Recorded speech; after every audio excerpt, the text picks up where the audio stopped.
Hello guys, today I came with my new video on the topic digestion and absorption.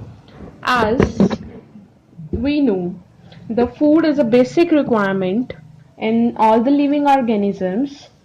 The major components include carbohydrate, fats, protein, vitamin and minerals.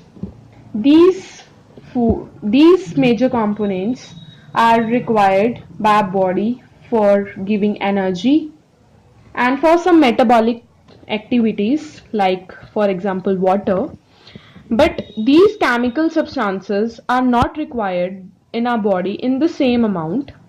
These substances known as the nutrients, some are required in our body in a very large amount known as macronutrients, including carbohydrates, fats and proteins.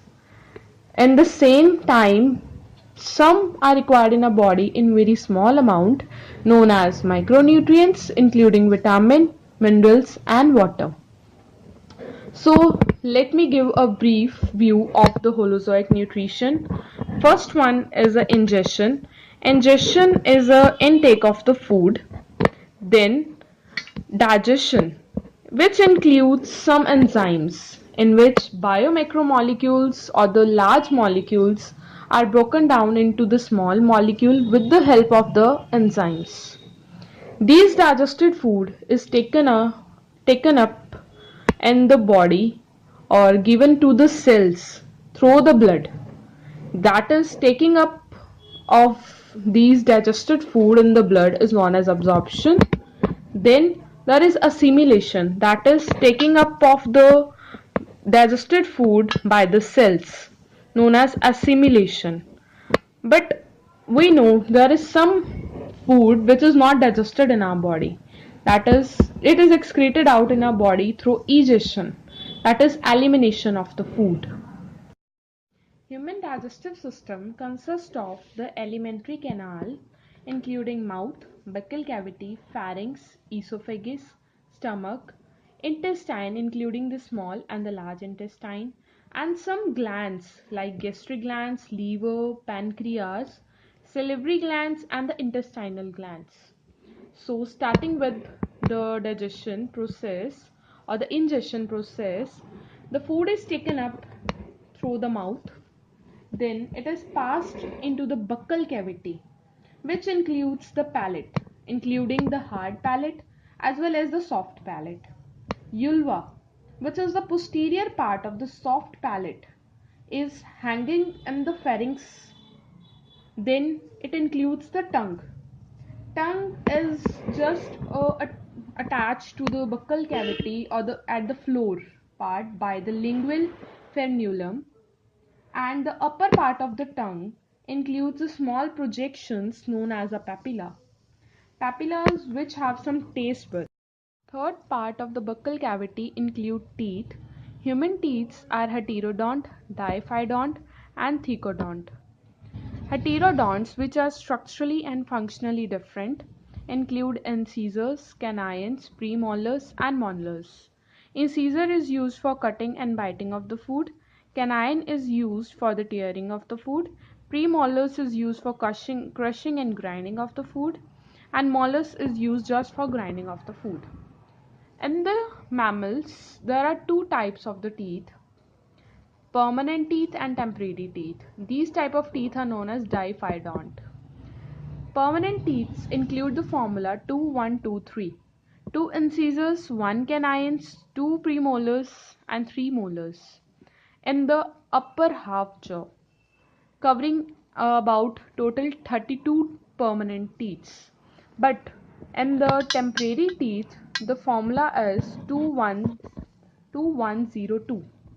2 incisors, 1 canine, there is no premolar in the temporary teeth, and the 2 molars in the half upper jaw, having a total of 20 temporary teeth. The thecodont, which is the teeth which is embedded in the socket of the jawbone. Such type of attachments are known as a thecodont. The last molar, which we always called as a wisdom teeth, come under the monophyodont type of teeth. Like human has two sets, including diphyodont teeth and the monophyodont teeth. Diphyodont teeth are 20 in number, but monophyodonts that occur once in a lifetime in the mammals are 12 in number, including molars, which is the wisdom teeth, and premolars, uh, including total of 24 teeth. The mastication, which is the chewing of the food with the help of the teeth and the saliva, lead to the formation of bolus, which is passed into the pharynx, then to the esophagus. This process is known as a swallowing of the food.